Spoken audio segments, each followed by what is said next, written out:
আসসালামু আলাইকুম। সবাইকে স্বাগত জানাচ্ছি আমি নাইম ফাথম মুবিন। শুরুতে সংবাদ শিরোনাম। বাংলাদেশের সর্বশেষ গুরুত্বপূর্ণ আপডেট সংবাদে আপনাকে স্বাগত। শুরুতেই সংবাদ শিরোনাম, পরে বিস্তারিত। প্রথমেই জানাবো, গোপালগঞ্জ সহ 6 জেলাতে হচ্ছে না এনসিপির জুলাই পদযাত্রা।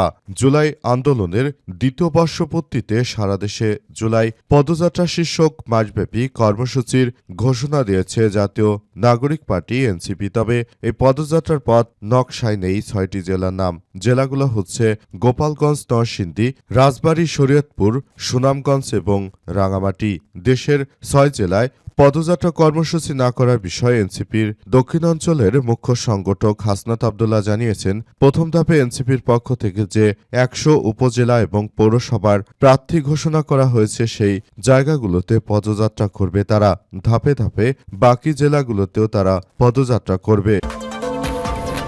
এবারে জানাবো, বিএনপি নেতা শামসুজ্জামান দুদু বললেন, 18 বছরে নির্যাতনে অস্থিরতা থাকতেই পারে, ধৈর্য ধরতে হবে। বিএনপির ভাইস চেয়ারম্যান শামসুজ্জামান দুদু বলেছেন যে দীর্ঘ 18 বছর ধরে আমাদের বিএনপির নেতাকর্মীরা স্বৈরাচারের বিরুদ্ধে যে আন্দোলন সংগ্রাম করেছে সেই আন্দোলন সংগ্রামে তাদের ব্যাপক ভূমিকা রয়েছে। তাই অনেকেই মাত্রই কয়েকদিন সরকার এসেছে অধৈর্য হয়ে পড়েছেন। তাদেরকে বলবো, আপনারা অধৈর্য হবেন না, সরকারের প্রতি ভরসা রাখুন। সরকার যথাযথভাবে আপনাদের এই সমস্যাগুলো মোকাবেলা করার মধ্য দিয়ে মূলত সবকিছুকে সুন্দরভাবে গড়ে তুলবে।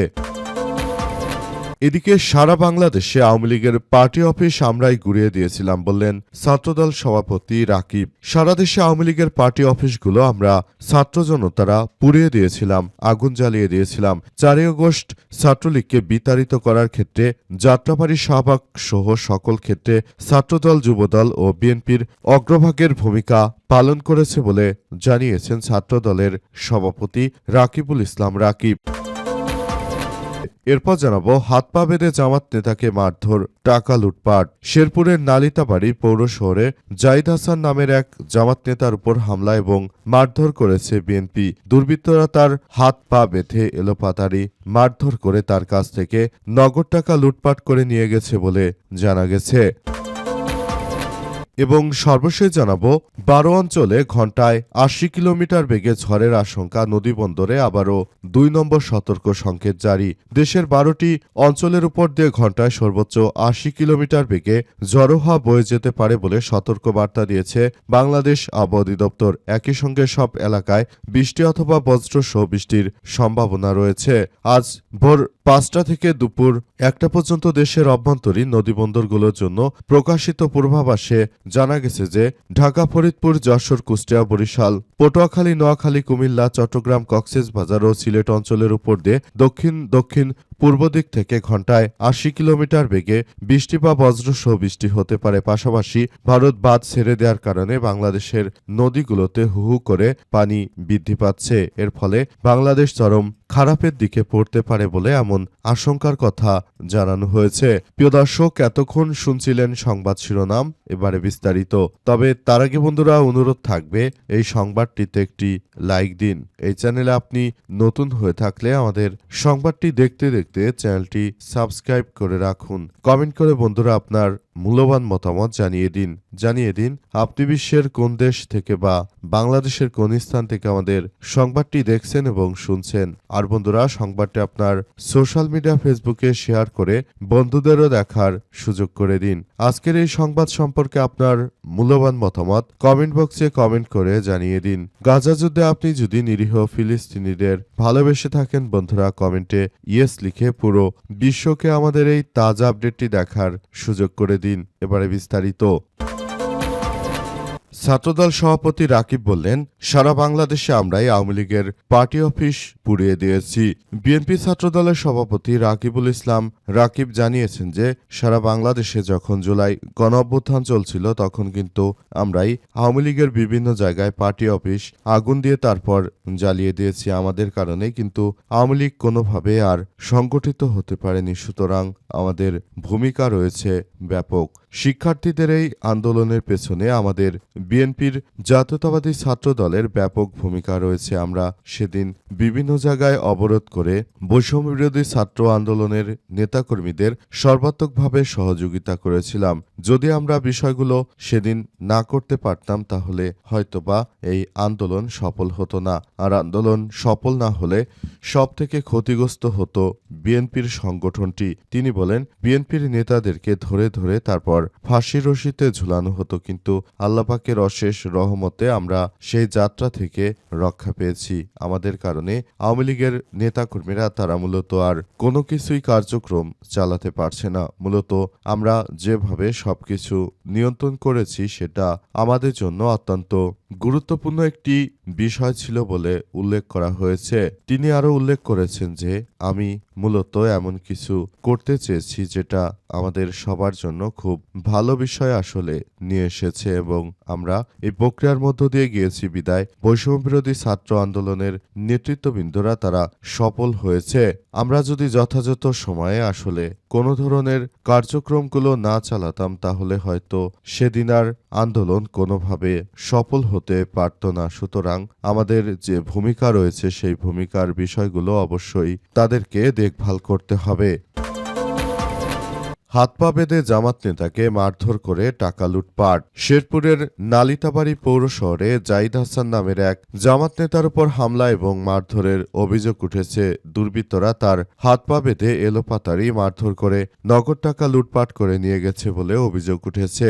আজ দিবাগত রাত আনুমানিক 1:30টার দিকে পৌর শহরের চকপাড়া এলাকায় এমন ঘটনা ঘটে। আহত জাহিদ হাসান নালিতাবাড়ি পৌরসভার 7 নম্বর ওয়ার্ডের জামাতের সেক্রেটারি এবং বাংলাদেশ জামাত ইসলামের ব্যবসায়ী ফোরামের শেরপুর জেলা শাখার যুগ্ম সাধারণ সম্পাদক বলে নিশ্চিত করা হয়েছে। জানা গেছে এই ঘটনায় বিএনপির কিছু চাঁদাবাজ জড়িত রয়েছে, যারা মূলত তাদের পেশাই হচ্ছে চাঁদাবাজি করা এবং মানুষকে কষ্ট দিয়ে মানুষের কাছ থেকে পয়সা আত্মসাৎ করা। এ কারণে মূলত তারা জামাত নেতাদের উপর এই ধরনের হামলা চালিয়ে মূলত এসব ঘটনাগুলো ঘটাচ্ছে। অতীতে তারা রাজধানী ঢাকার গুলিস্তানেও ব্যবসায়ীদের উপর হামলা চালিয়ে মূলত ব্যবসায়ীদের উপর তারা এক নৃশংস হামলা চালিয়ে তারপর ব্যবসায়ীর প্রতিষ্ঠানগুলো লুটপাট করেছে বিএনপির এই চাঁদাবাজ সন্ত্রাসীরা। এই ঘটনায় রাজধানী ঢাকা এখন থমথমে অবস্থা বিরাজ করছে। এমনিভাবে সারা দেশ জুড়েও এই ধরনের কার্যক্রম আবারও শুরু করেছে বিএনপির সন্ত্রাসীরা। সন্ত্রাসী চাঁদাবাজরা তারা মূলত যে ধরনের কার্যক্রম শুরু করেছে সেটা জামাত ইসলাম কোনোভাবেই মেনে নিচ্ছে না। পাশাপাশি জামাত মাঠে নামার ঘোষণা দিয়েছে। এর ফলে ব্যাপক সমস্যার সম্মুখীন হচ্ছে এই দখলদার সন্ত্রাসীরা। বিএনপি নেতা শামসুজ্জামান দুদু বলেন, 18 বছরের নির্যাতন অস্থিরতা থাকতেই পারে, ধৈর্য ধরতে হবে।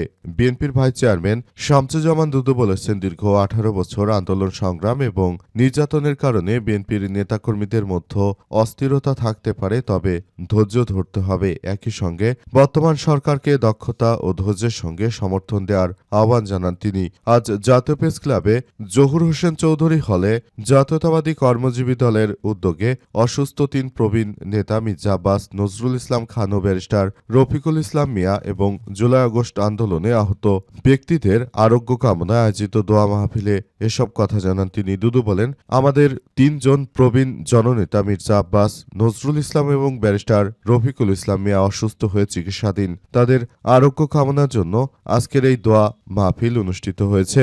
তিনি আরও জানান, অনেকেই বিএনপির প্রতি অধৈর্য হয়ে পড়েছেন, কারণ দীর্ঘ 17 বছর ধরে আপনারা যে আন্দোলন সংগ্রাম করেছেন সেই আন্দোলন সংগ্রাম কতটা সফল হয়েছে সেটা কিন্তু বিএনপি আসলে বলতে পারবে, কারণ বিএনপি সবথেকে বড় ভুক্তভোগী একটি রাজনৈতিক সংগঠন বলে জানিয়েছেন শামসুজ্জামান দুদু। তিনি বলেন, বিএনপি কিন্তু শুরু থেকেই তারা বিষয়গুলো নিয়ে খুবই গুরুত্ব দিয়েছে এবং তারা উপলব্ধি করতে পেরেছে যে এই যাত্রায় তারা অবশ্যই জয়লাভ করবে এবং সেই যাত্রাটি অবশ্যই মসৃণ হবে না। আওয়ামী দুর্বৃত্তরা তারা দীর্ঘ 17 বছর আমাদের নেতাকর্মীদের উপর যে অন্যায় অবিচার করেছে সেই অন্যায় অবিচারের দিন শেষ হয়ে গেছে। এখন আপনাদের ধৈর্য ধারণ করতে হবে ন্যায় বিচার পাওয়ার জন্য। সবাইকে নিয়ে আমরা কাজ করতে চাই বলে জানান শামসুজ্জামান দুদু। গোপালগঞ্জ সহ 6 জেলায় হচ্ছে না এনসিপির জুলাই পদযাত্রা। জুলাই আন্দোলনে দ্বিতীয় বর্ষপূর্তিতে সারা দেশে জুলাই পদযাত্রা শীর্ষক মাসব্যাপী কর্মসূচির ঘোষণা দিয়েছে জাতীয় নাগরিক পার্টি এনসিপি। তবে এই পদযাত্রায় পথ এবং নকশায় নেই 6টি জেলার নাম। জেলাগুলো হচ্ছে গোপালগঞ্জ, নরসিংদী, রাজবাড়ী, শরীয়তপুর, সুনামগঞ্জ এবং রাঙামাটি। দেশের 6টি জেলায় পদযাত্রা কর্মসূচি না করার বিষয়ে এনসিপির দক্ষিণাঞ্চলের মুখ্য সংগঠক হাসনাত আব্দুল্লাহ জানান যে প্রথম ধাপে এনসিপির পক্ষ থেকে যে 100 উপজেলা এবং পৌরসভার প্রার্থী ঘোষণা করা হয়েছে সেই উপজেলা এবং পৌরসভাগুলোতে পদযাত্রা করবে এনসিপি, তাই এই জেলাগুলো আপাতত বাদ রাখা হয়েছে। সেখানে তিনি আরও উল্লেখ করেছেন যে তাই আমরা বিষয়গুলো বাদ রেখে আপাতত যে জেলাগুলোতে আমাদের প্রার্থী দেয়া রয়েছে আমরা সেসব জেলাগুলোতে যেতে চাই এবং সেখানে পদযাত্রার মধ্য দিয়ে আমরা এগিয়ে যেতে চাই। মূলত গত বছর গোপালগঞ্জে কিন্তু ব্যাপক সমস্যার সম্মুখীন হয়েছিল এনসিপির নেতৃত্ববৃন্দরা। তারা সেনাবাহিনীর গাড়িতে চড়ে গোপালগঞ্জ ছাড়তে বাধ্য হয়েছিল। গোপালগঞ্জে তারা ঢোকার আগেই তাদের মঞ্চগুলোতে ভাঙচুর ও হামলা চালায় আওয়ামী লীগের নেতাকর্মীরা। তাই এবছর হয়তো তারা এই ধরনের সহিংসতা এড়ানোর জন্য আপাতত যেসব 6 জেলায় আওয়ামী লীগের প্রভাব প্রতিপত্তি বেশি এসব জেলাগুলোতে তারা মূলত আর কোনো ধরনের পদযাত্রা করবে না বলে এমন কথা উল্লেখ করা হয়েছে। মূলত তাই তারা বিষয়গুলো নিয়ে অতটা কথা বাড়াতে চাইছে না জাতীয় নাগরিক পার্টি এনসিপি।